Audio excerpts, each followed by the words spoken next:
les amis, dans mon espace, comme vous le voyez, génie civil. J'espère que vous avez la forme aujourd'hui. Une petite piqûre de rappel. Sur cette chaîne, on traite du calcul de tous les éléments porteurs en génie civil, que ce soit de façon manuelle et avec logiciel. Alors, nous avons commencé un nouveau chapitre qui concerne les poutres, c'est-à-dire comment on peut calculer les poutres selon le BAEL. Alors, on a fait déjà une séance qui était dédiée au coffrage des poutres. On a vu un petit peu les différents types de poutres et on a vu aussi comment on peut en fait prédimensionner les poutres. Alors aujourd'hui, on va passer à une nouvelle étape, c'est-à-dire le ferraillage des poutres. Donc, on va démarrer ce chapitre avec une première séquence, une première partie qui sera de voir le principe des ferraillages des poutres. Après, on va faire un exemple pratique dans une nouvelle vidéo. Alors, quelques rappels avant de voir le principe. On a vu que, en fait, contrairement au poteau, on a vu que les poteaux,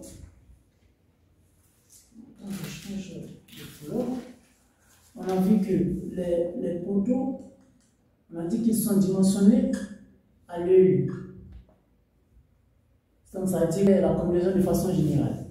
Mais les poutres, il faut noter que les poutres sont dimensionnées aux deux états. Alors, si, par exemple, on vous dit, d'après le rapport géotechnique, c'est-à-dire que vous êtes ingénieur, vous voulez faire un calcul et vous avez reçu le rapport géotechnique, et il vous indique les types de fissuration. Les fissurations, premier point, fissuration, fissure peu préjudiciable. Donc, si on dit les fissures sont peu préjudiciables, cela implique que le calcul des armatures de la poutre se fait à l'œil et uniquement. Dans ce cas, la contrainte des aciers, c'est tout simplement la limite élastique sur le coefficient gamma S. C'est ça, cette information qui est très importante. Parce que si les fissurations sont très préjudiciables, vous allez voir que la contrainte des aciers sera différente. Donc, alors, si par exemple, le deuxième cas, on dit on fait le calcul aux deux états, on retient en fait la section des armatures la plus défavorable. Donc, ici, dans ce cas, la contrainte des aciers va changer. Donc, sigma, on aura sigma S. FT28, c'est la contrainte du béton, la contrainte de traction du béton. Donc, avec, je peux vous donner bien évidemment la valeur de FT. Avec FT, c'est tout simplement FT28 égale 0,6 plus 0,06 fois FC28. Voilà. Maintenant, si la fissuration est la valeur la plus défavorable. Donc ici, alors, la contrainte des aciers serait égale à quoi? Au inférieur à la valeur inférieure des deux. Donc ici, ça sera 1 demi de FE. Et ici, on aura 90 par racine de N de FT 28. Le M,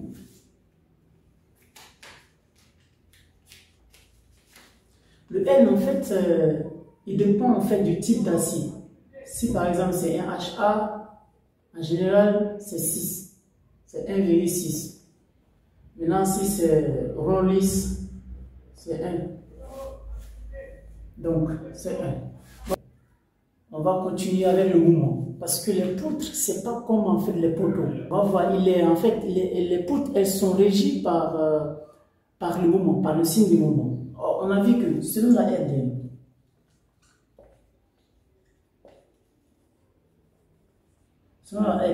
par exemple, si, premier cas, le moment il est positif, ça veut dire, je fais un schéma, ça veut dire qu'on aura le schéma comme ça, donc ça veut dire, Donc, on a l'axe neutre qui est ici. L'axe neutre, c'est la partie où le moment il est nul en fait. L'axe neutre est ici. Donc, qu'est-ce qu'on peut dire? On peut tout simplement représenter que ici, ça c'est les fibres supérieures. Donc, ça c'est les fibres là, fibres supérieures, fibres qui sont comprimées. Et là, c'est les fibres tendues. Fibres tendues. Fibres tendues. Là, c'est les fibres inférieures qui sont tendues. Donc, exemple. Dans quel cas de configuration on peut avoir ça? Exemple. Si par exemple, on a une poutre console, une poutre isostatique. Poutre isostatique. Qu'est-ce qu'une poutre isostatique comme ça, qui est soumise à une charge? Là, c'est notre poutre sur deux appuis, qui est soumise à une charge répartie, peu importe que ça elle soit concentrée ou répartie. Qu'est-ce qu'elle va faire? Elle a tendance à se déformer comme ça. Donc, je vais essayer de dessiner. Elle va se déformer comme ça. Là, on a la poutre ici. Et elle va se déformer comme ça. Donc, elle va se déformer comme ça. Ça, c'est... Vous voyez que cette configuration, c'est elle qui est là. Donc, dans ce cas, qu'est-ce qu'on fait? On met les armatures. Donc là, je vous fais une coupe transversale pour vous montrer la disposition des armatures. Ici, on aura la section comme ça. On se propose une section rectangulaire, par exemple, peu importe. Alors, on aura une section rectangulaire. Qu'est-ce qu'on aura? On va mettre les armatures principales, c'est-à-dire les armatures de calcul, ici. On les met dans la partie inférieure. Pour reprendre en fait l'effort de traction, parce que le béton, on a dit qu'il résiste très mal à la traction. Pour éviter que la poutre se casse. Donc, on va mettre les armatures ici. Les armatures principales de calcul. Voilà, là c'est notre poutre. Voilà, vous vous rappelez, on a fait ça la dernière vidéo. Là c'est le H, là c'est le B. Maintenant, si le moment, il est comment? Il est négatif. Qu'est-ce qui se passe? Selon la RDR, la convention de la RDR, on aura une section comme ça. Excusez-moi pour le dessin. On aura un truc comme ça. Voilà. Donc, qu'est-ce qu'on aura? Dans ce cas, on a la fibre, toujours l'axe neutre qui passe par le milieu, parce que c'est en flexion simple, c'est pas flexion composée. L'axe neutre qui est là, AN, on sait que c'est un axe où, en fait, le mouvement il est nul. Ici, au milieu. L'axe neutre, par exemple, ici c'est au milieu. Donc là, c'est l'axe neutre. Alors, qu'est-ce qu'on a? Dans ce cas, on a nos fibres. Les fibres sub sont tendues. Vous voyez? Là, c'est tendu, c'est comme ça. Et ici, qu'est-ce qu'on voit? On voit que les fibres inférieures, elles sont comment? Comprimées. Alors, fibres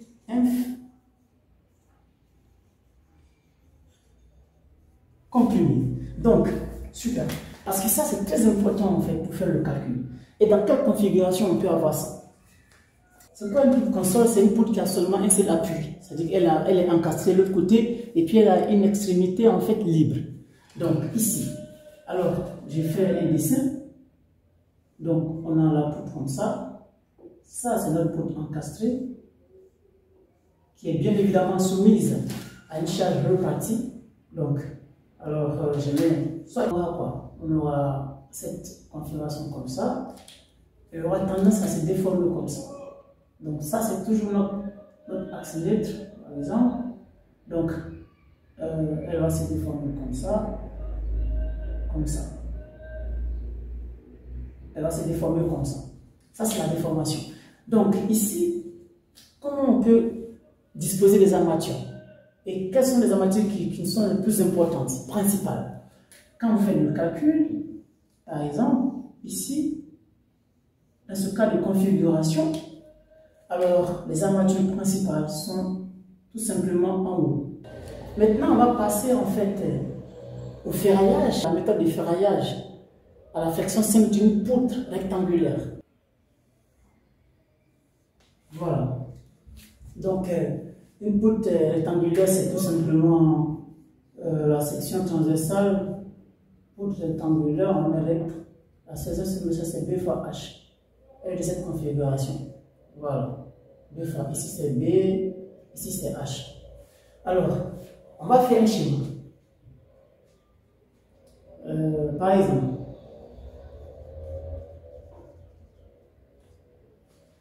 si, pour comprendre en fait tout ce qu'on va faire par la suite, alors, on va prendre une section. On va prendre une section comme ça. Donc ça, c'est les données en fait. Donc, moi, je vais mettre ici, et ça, c'est de l'axe net. Ça, c'est quoi? Ça, c'est la hauteur. Le H. Alors ici, on a les armatures. Je vais mettre des armatures, je vais vous expliquer. Ici, on a des armatures. Donc, ici, de là à là, on appelle ça début. Et de là à là, je vais faire celui-ci. Alors, de là à là, jusqu'aux armatures ici, c'est D. C'est D. Donc, alors ici, ces armatures, ces trois armatures, c'est A'. Et ces trois armatures, c'est A. Et le H, on a dit c'est la hauteur utile. Sachant que pour les poutres, le calcul du D, on a déjà vu le B, ça ici c'est le B, cette partie. Sachant qu'il y a une relation, le calcul de D, D c'est tout simplement là 0,9 fois H. C'est le simple. Alors, la première des choses, on met données. C'est la première des choses dont on a besoin. Ensuite, une fois on a ça, on va calculer le MU, le U. C'est tout simplement le MU. Alors, en général, je vous donne la valeur calculée que moi je trouve très souvent 14,17 mégapascal. Et le MU, on appelle ça, c'est le moment réduit. Une fois on calcule ce moment réduit, on va le comparer en fait avec les moments réduits ultimes, c'est-à-dire réglementaires. Si, étant donné qu'on a le U, si le U est inférieur à mu R, c'est si le mu, il est supérieur à mu R. Donc, qu'est-ce qu'on fait? S'il est inférieur, ça veut dire que les armatures comprimées, le A' est nul. M plus que A' égale à 0. Alors, automatiquement, la contrainte, étant donné que nous sommes à nul, la contrainte des aciers, sigma ST égale à FE sur gamma S. Tout simplement, et nul qu'on a calculé ici, on va le retrouver ici. Voilà. Ensuite, une fois on a le nul, on va calculer le bras de dérivé des armatures par rapport à l'axe nul. Alors, on aura calculé le Z. Et enfin, on va calculer les armatures A égale. Voilà. Comment on calcule en fait le premier cas. Le deuxième cas, c'est là il y a le problème. Si le mu est supérieur à mu R, étant donné que c'est réglementé, qu'est-ce qu'on va faire? On prend mu égale à mu R. Voilà. Pour se simplifier la vie. Et ensuite, donc là, on commence les calculs. La première information la plus importante, ça veut dire que le A', il est différent des 0. Ça veut dire que le A', il est différent des 0. Parce qu'ici, il était égal à 0. Alors, ensuite, on va recalculer, étant donné que nous, on veut rajouter des armatures comprimées, on va recalculer la déformation de ces armatures comprimées. Donc, on va calculer le epsilon SC égal. On sait que tous, pour calculer epsilon E, c'est pas dur. C'est la déformation des aciers avec epsilon E égale à quoi? Ici, on va calculer automatiquement, en fait, la contrainte des aciers comprimés. Effectivement. Et qu'est-ce que c'est? La contrainte, c'est quoi? D'après avec le Hooke. Étant donné que nous sommes toujours dans le domaine linéaire, S. Voilà. Et ensuite, on va calculer un moment résistant. Le moment LR. Le ciment du béton, il ne change pas. C'est les armatures qui changent. Enfin, on calcule en fait les armatures. C'est-à-dire, on aura le A pour les armatures comprimées, la section des armatures comprimées. La contrainte des aciers, voilà. Et l'autre côté, on aura le A. Le A égale à quoi? Voilà. Donc, c'est tout pour cette vidéo. J'espère que vous avez aimé le contenu. Si vous avez des remarques à faire, n'hésitez pas à nous contacter. Alors, et la prochaine fois, on va faire un exemple pratique, voilà, de calcul de ferraillage d'une poutre rectangulaire en flexion simple à l'UE. Donc, je vous dis à la prochaine vidéo.